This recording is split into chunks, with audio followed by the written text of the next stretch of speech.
The following is a presentation of the Liberty Flames Sports Network from Van Wagner.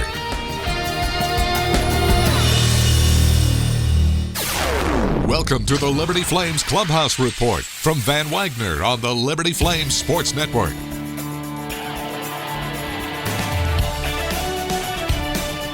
The Flames Clubhouse Report is brought to you by Fakes Jewelers. Since 1930, trusted for generations. Stay tuned for the latest views on Liberty Flames baseball, a look around the ASUN Conference, and we'll catch up with Flames head coach Scott Jackson.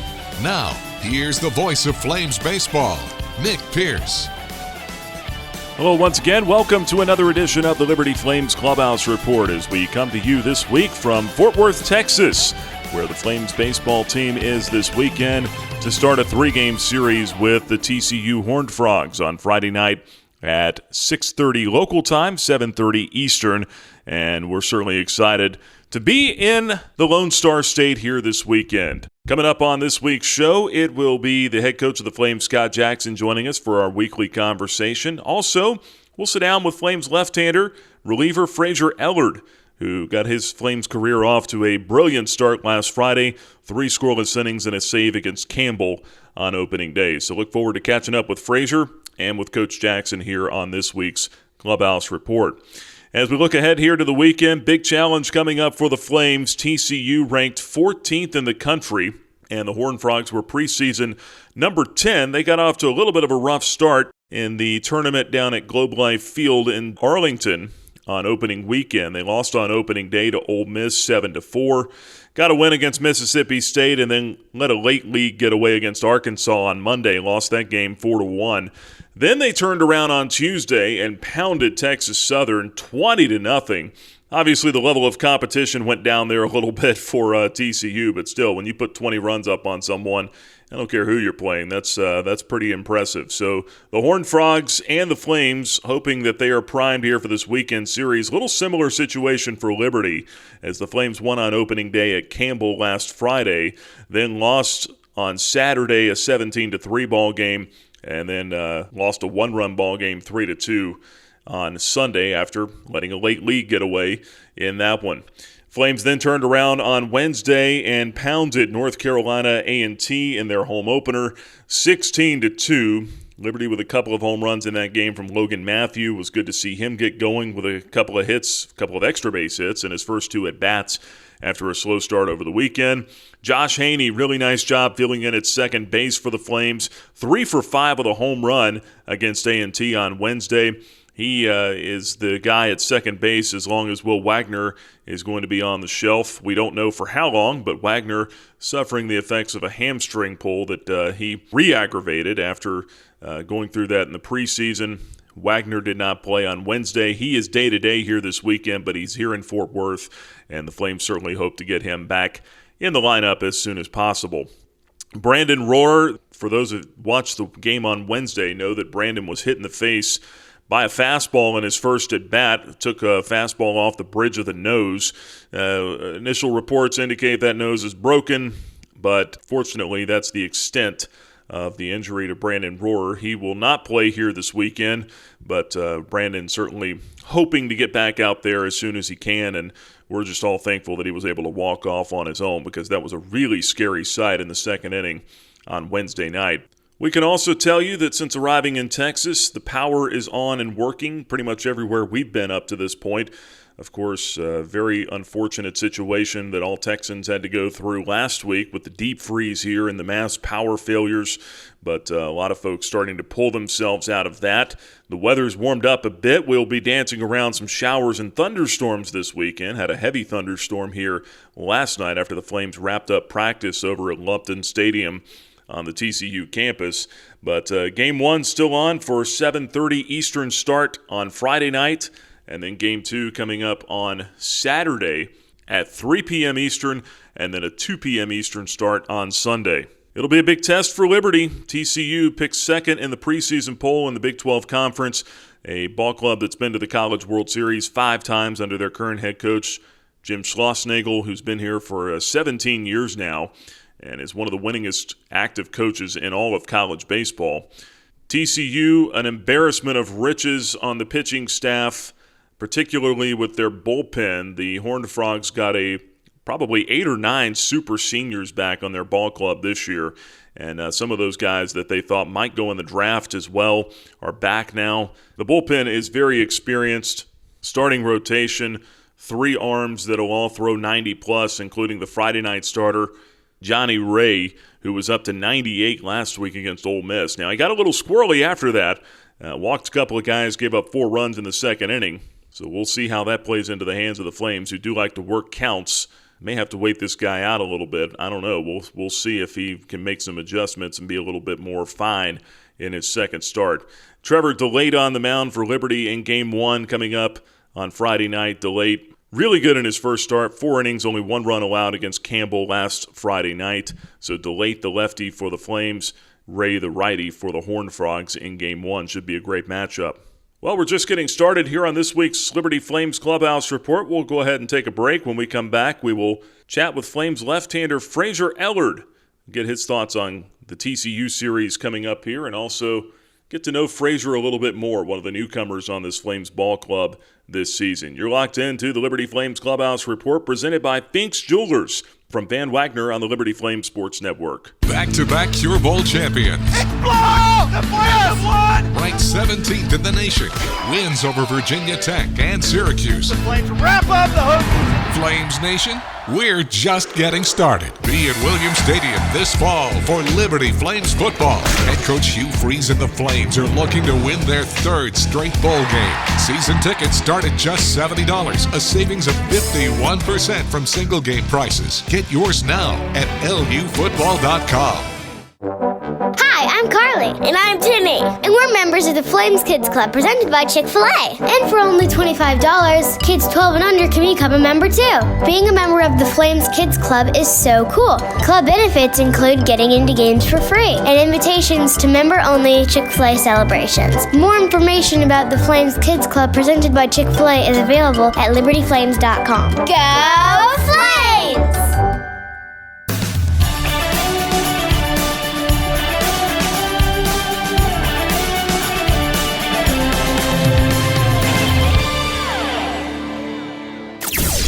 Now, back to the Liberty Flames Clubhouse Report, presented by Fink's Jewelers.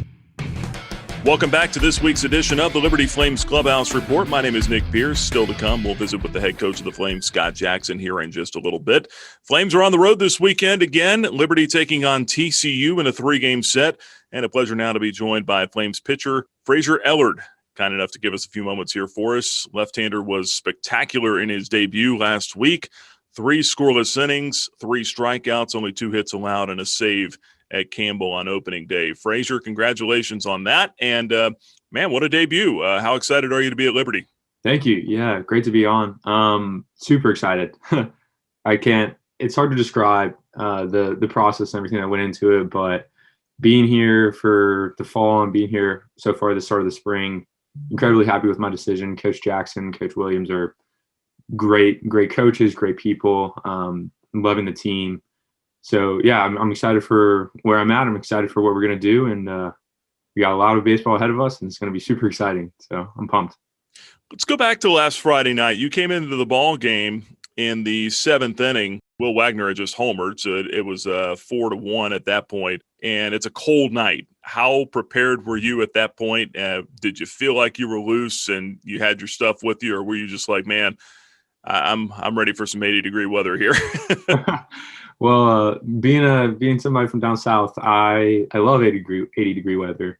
But the perks of us having pretty rough weather up here in preseason is we were kind of prepared for that. Our coach team staff did a great job of making sure that we were out during those cold days, on snow days, things like that, before the season started. So it really wasn't too much of a change there. And David Erickson and Trevor DeLate had done a great job of kind of showing like the game plan that I needed to execute going in, which, execute a fastball, show off speed.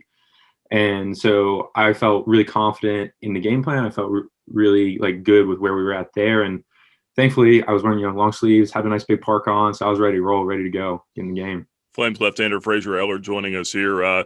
One thing about you like to use some different arm slots out there. How much does that help you disrupt timing and just disrupt what the hitter's seeing? Yeah, that's something I've started doing recently, and the big thing that I've found a lot of advantage in is using it late in counts, especially against left-handed hitters. Really uncomfortable for them. But for righties, that sidearm fastball kind of tails down and away, and so it produces a lot of ground balls. Gives me a little bit more, just different looks, especially coming out of the pin. It lets me kind of have feel. Say I'm not feeling the over the top super well that day. I still have another slot I can go to.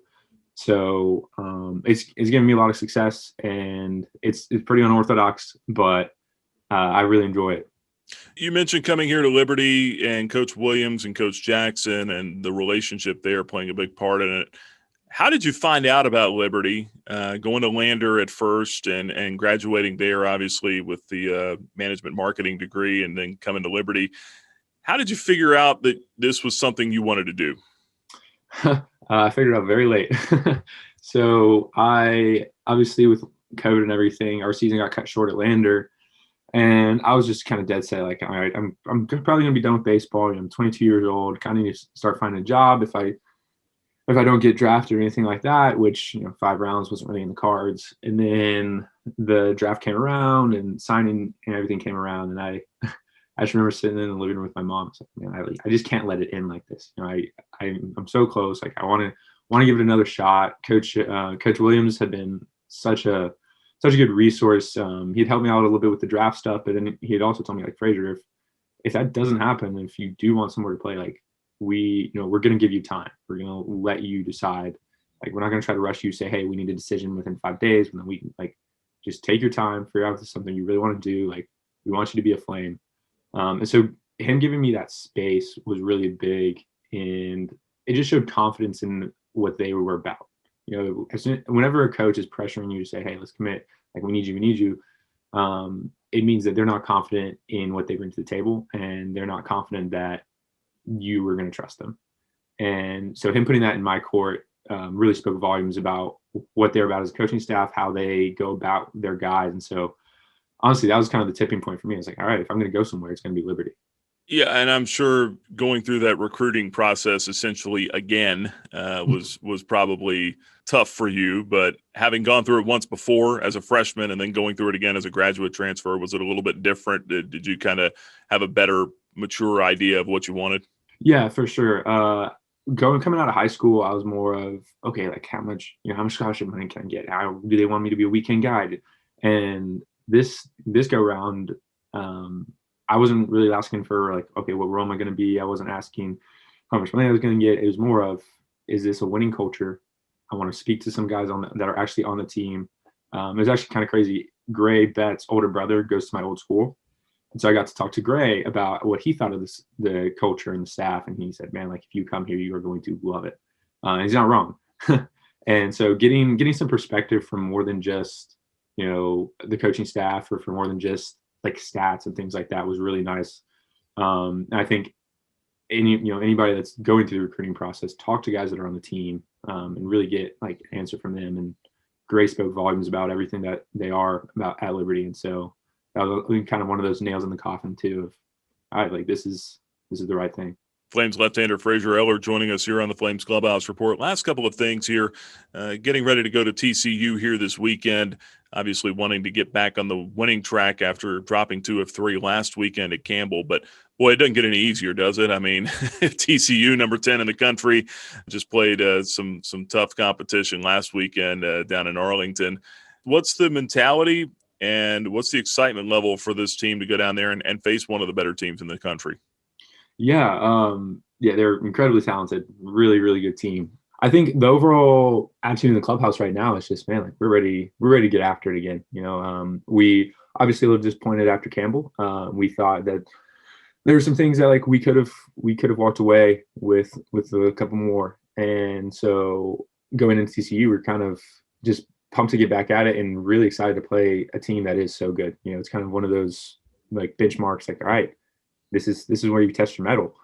So the overall team, like, attitude in the clubhouse is just like, hey, let's get on that flight and let's start. Let's get going. And then as far as our bullpen staff goes, it's we know we got the stuff, we know we've got the guys, so we're ready to go in there, execute our game plan, execute strikes, and show them what a flame staff's about, Last thing here, I know I asked you about your Lander days, but I want to go back a little further to high school. I understand you were part of a swimming and diving team and also cross country. Tell us about that. And was baseball always going to be your collegiate path, or did you ever think about doing one of the others? Yeah, so I'm actually one of 12, and I'm number 10 out of 12. And so all 9 of my siblings before me had swam throughout high school.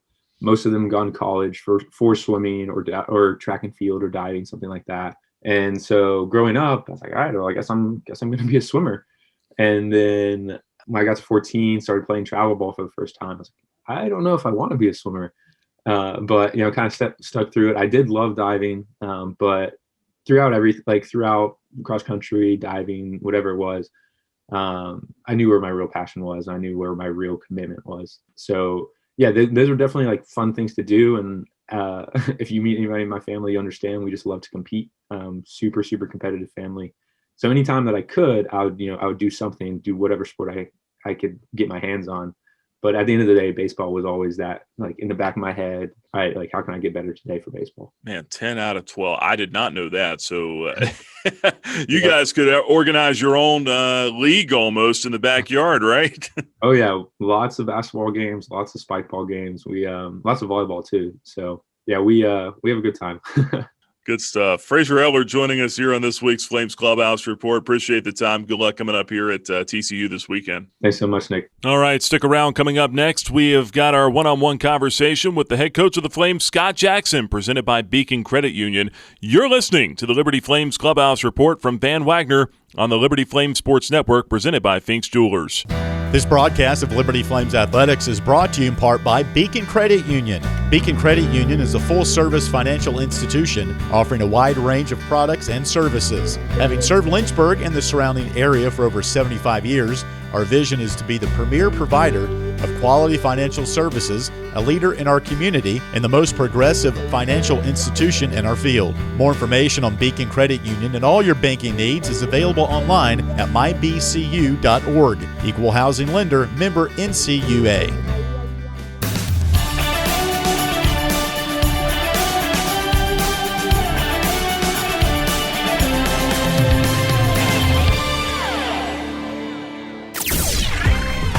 Back to the Liberty Flames Clubhouse Report, presented by Finks Jewelers. This week's show continues with the thoughts of Liberty head baseball coach Scott Jackson, presented by Beacon Credit Union. All right, welcome back here to the Clubhouse Report as we visit now with the head coach, getting ready for the 3-game series at TCU this weekend. First time you've been here, Coach, and first time I'm sure a lot of these kids have ever even been to the state of Texas. But you got in here, got some work done on Thursday night.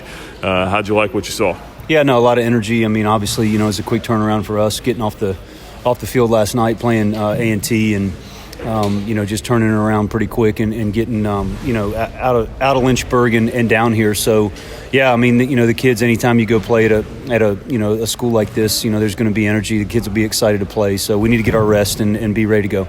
We were just talking, this is a game that's been on the schedule now for a while for you. And what is the draw of wanting to play down here and play a TCU club? I mean, certainly they've had a whole lot of success, but why was this one important to you? Well, I think, at the time, when this was scheduled back in 2016, they were on their run of 4 straight trips to Omaha. And, you want to play the best and you want to give yourself a chance to measure yourself against the best teams in the country. And just a ton of respect for Jim Schlossnagle. I mean, my goodness, what he's done here is – I think he was hired here in 2004, and now here we are, and he's just he's built this into an unbelievable program, one of the best in the country, and we look forward to taking the field against him.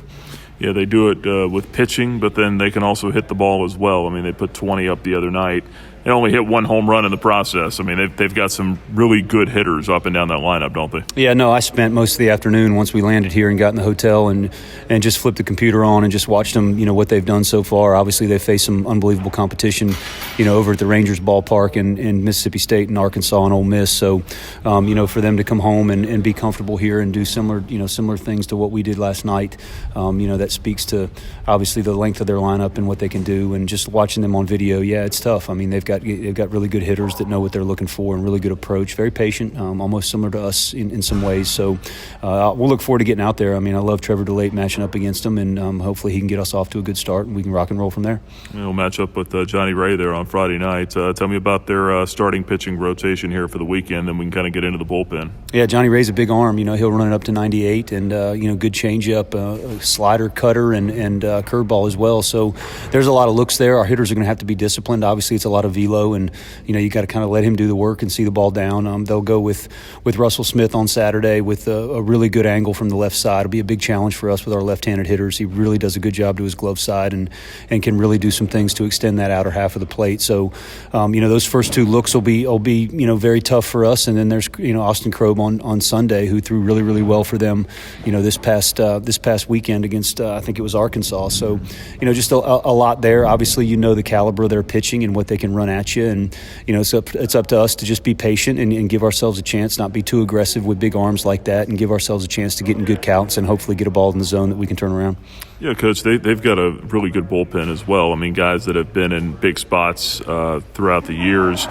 I know they let that lead get away late against Arkansas on Monday night, but that might even fire them up a little bit, I guess, as they're coming out here this weekend. How do you feel about the matchup against those guys late in a ball game, potentially close ball game? Yeah, I mean, we're going to have to, just sit there and look at it and see where we are in the lineup. We've got an extra position player or two down here, because of Wagner's hamstring not feeling too well, and Logan had a migraine, wasn't able to practice on Thursday. So we just we got to be patient, and we got to give ourselves a chance to attack them, and I think we'll get our opportunities. And if we do what we've done, or what we did last night, and give ourselves a chance to have some gritty at bats with 2 strikes and foul some balls off until we can get something we can handle, then we give ourselves a chance. So I like our guys, man. I love our moxie and the way they go about their business, and just a very good practice on Thursday. I thought it was very businesslike with some energy, and that's what it's going to take for us to come down here and do some things we want to do. How did you feel about the lineup, the way that things played out? I mean, obviously, when you put that many runs on the board, that certainly looks good, but a little bit of a different look. I don't remember Cam hitting leadoff here in his time. Yeah, no, he's really he was very aggressive his first couple years here. He really has done a great job of staying more inside the ball and having some longer at bats. I think that showed at Campbell. The season's so young, but you got to go off what you saw in the preseason. Obviously our preseason was pretty abbreviated with the weather that we had to deal with. So you just look to get a veteran guy up there. If there's somebody that I want to put in the batter's box to start a game on the road at TCU, I didn't want it to be his first time hitting in that leadoff spot. And depending on what Will's hamstrings feeling like, we may have to do that again against some of these lefties on Saturday and Sunday. So I'm not a guy that likes to play with the lineup some, but I want to put guys in positions where I feel like I'm getting my best hitters at the plate, and it gives us a chance to do some things. He didn't have the night he wanted to have against A&T, but he's a guy that I think can do that for us depending on who's healthy and where our lineup looks at that point. You mentioned Will Wagner being iffy here this weekend, but boy, you got to like what Josh Haney showed you the other night. I'll be honest with you, until you mentioned it on the postgame show, I knew he had done a couple good things, but then I look at his line and I'm like, my gosh, this guy just went 3 for 5. Yeah, he sure did. Josh, he's a guy you have to be around every day. He's just one of those quiet, he just goes about his business, and he's the same kid every day when he comes down here, and he's going to work. He's probably harder on himself than he needs to be at times, but he's a guy that we trust. That's why we went and got him out of that transfer portal, because he's versatile. He can play second and third, and if we had to run him out there in the outfield, he could run down a fly ball, I'm sure. So there's a lot of things that he brings to the table, and for me to be able to get what we need out of our whole entire group of position players, depending on right, left, and the matchups, he was a guy that we wanted to get in there. It happened that Will was hurt, which is good for us. It gives Josh a lot of confidence and gets him in there. But am I surprised he had a good night? No, because he practices and plays the right way and does things with a very business-like approach. Lastly here, let's talk about your starting rotation here this weekend. Same as last week. Trevor DeLate on Friday, Trey Gibson on Saturday, Mason Meyer on Sunday. When you look at those guys facing this lineup after what you saw last weekend, how do you feel about DeLate, first of all, on Friday night, and just that veteran presence that he brings out there on the mound? How important is that to go out there against a club like this? Yeah, it's important for us to be able to settle in, and I think Trevor does that. He gives us a chance to settle in and attack both sides of the plate, and gives us a chance to get off the field. I mean, that's what we want to do in the first inning tonight. When we get down here on Friday, is to get off the field and get in the dugout and be ready to hit again for that second time. So if we do that, it gives us a chance to just kind of settle down. And I think Trevor's heart rate and just the way he goes about his business is, I just enjoy talking to him. It's one of those things. It's fun watching him pitch, but it's always a good conversation too because he's so mature and he's been around college baseball and he's a leader for us and a guy that likes to help other kids. And, so just the traits that he brings to the table is a guy that, certainly we want on Friday night to set the tone for us and settle us down and go from there. And then you got Gibson, who's, he's kind of looking to settle in here. He needs to settle in and give himself a chance to get off the field in that first inning and take a deep breath. And, hopefully he'll be able to do that this weekend. And then, to have Mason Meyer on Sunday is a really, really good feeling like we talked about, down at Campbell. Yeah, I was just about to say, Gibson, if he can just get through that first inning on Saturday, I think that's probably the key for him, and just don't let things kind of snowball like they did last week. No, you're exactly right. That's what he's going to need to do. He's just going to need to settle in there and stick with his routine and execute pitches, not get caught up in what just happened or, oh, crap, I walked a guy, or that's not where I wanted to throw the ball. So what? Let's go to the next pitch and, stay with that routine and execute like he's capable. So, he's such a talent, we just got to get him to where he's confident and got some momentum here moving forward because he's going to be a big factor for us if we want to have the year that we want to have. No doubt. All right, Coach, appreciate the time, and we'll catch up with you here again soon throughout the weekend. All right, thanks, Nick. Our one-on-one chat with the head coach is brought to you by our friends at Beacon Credit Union. Well, it's time to wrap things up on this week's edition of the Flames Clubhouse Report, so let's take a look ahead to what we've got for you on tap this weekend. Starting with Game 1, Friday night, 7:30 Eastern start time. The starting pitching matchup for that one will be a left-hander for Liberty, Trevor DeLate. DeLate will be making his second start for the Flames. No record, a 2.25 ERA, gave up just 1 earned run in 4 innings last week with a walk and 5 strikeouts against Campbell. He will be opposed by big right-hander Johnny Ray. Ray took the loss last week against Ole Miss. Fastball in the mid to upper 90s for him, though, and he's a guy that if he's commanding his secondary stuff will be very, very tough to hit. The Saturday matchup, it'll be young right-hander Trey Gibson on the mound for the Flames, making his second start after things got away from him last week against Campbell. Gave up 6 earned runs in a little more than 1 inning of work. As you heard Coach say, if he can just settle in, get through that first inning down here at TCU, I think things are going to look a lot different for him this weekend. He'll be opposed by a very talented left-hander, maybe the most talented guy on the staff overall for TCU, Russell Smith, with a fastball slider combination. Should be really tough for the Flames, and especially their left-handed hitters, to pick up on Saturday. Sunday, Game 3, left-hander Austin Krob will go for TCU. Mid-90s fastball and a changeup. He'll be opposed by Liberty's Mason Meyer, senior left-hander. Pitched very well in a no decision last week against Campbell. 5 1/3 scoreless innings, 3 hits, and 5 strikeouts with no walks. Meyer on the mound Sunday for LU. Here's how you can follow all 3 games this weekend. We will have live audio coverage for you from the Liberty Flames Sports Network online at libertyflames.com by clicking the live audio link. All 3 games will also be on ESPN Plus from Big 12 Now, and of course live stats will be on libertyflames.com as well. So it should be a great series here, big opportunity for Liberty, and we hope to have you with us for all 3 games coming up here this weekend, deep in the heart of Texas. That'll wrap up this week's show. For our guest, Fraser Ellard, and for the head coach, Scott Jackson, my name's Nick Pierce. Thanks so much for joining us. Till next time, so long, everybody. You've been listening to the Liberty Flames Clubhouse Report, presented by Fakes Jewelers. For more on Flames baseball, check out libertyflames.com. You can also follow the team on Twitter and Instagram at Liberty Baseball and on Facebook at Liberty Flames Baseball. The Flames Clubhouse Report is an exclusive presentation from Van Wagner on the Liberty Flames Sports Network.